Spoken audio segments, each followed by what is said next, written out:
আসসালামু আলাইকুম বন্ধুরা। তো আজকে আপনাদের দেখাবো যে 5 পিন সকেট কীভাবে সংযোগ করবেন।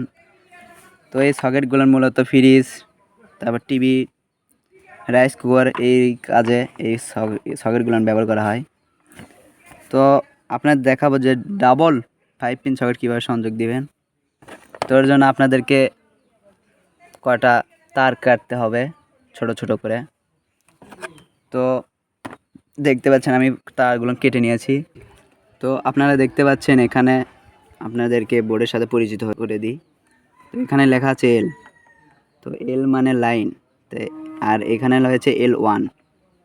তো এখানে প্রথমে যে ফেস আসবে মানে আপনার ইনপুট যেটা আসবে মানে মেইন লাইনের ফেস, সেই ফেসটা কানেকশন হবে এই লাইনে। আর এখান থেকে আউটপুট হয়ে এই যে এলে সংযোগ হবে। আর এটা এন মানে নিউট্রাল, এটা হচ্ছে কালো মানে নেগেটিভ লাইন এখানে সংযোগ হবে। আর এটা হচ্ছে R3। তো R3 অনেকেই দেয় না, কিন্তু নিরাপত্তার জন্য অনেকেই এই R3 দেওয়াটা ভালো। কেননা অনেক সময় ফ্রিজে কানেকশন দিলে R3 দেওয়া লাগে, কারণ অনেক সময় ফ্রিজের বোর্ডে হয়ে যায়, শর্ট হয়ে যায়, এই কারণে R3 দেয়। তো এখন সংযোগটা আমাদের দেখাচ্ছি।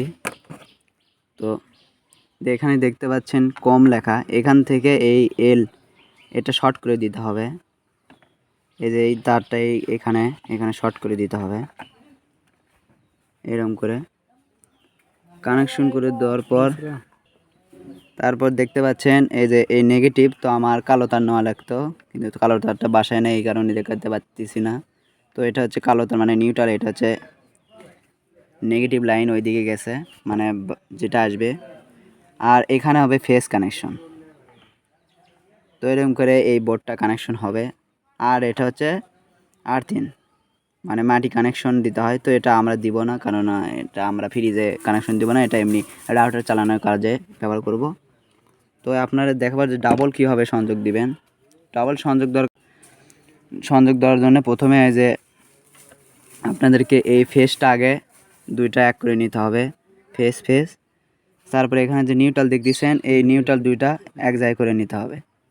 এক জায়গায় করে নেওয়ার পর এখান থেকে নিউট্রাল যাবে, এখান থেকে ফেজ যাবে। আর এখানে এরকম করে এই যে এল আর এই কম এক জায়গায় হবে, তাহলে এই ডাবল 5 পিন সকেটটা সংযোগ হবে।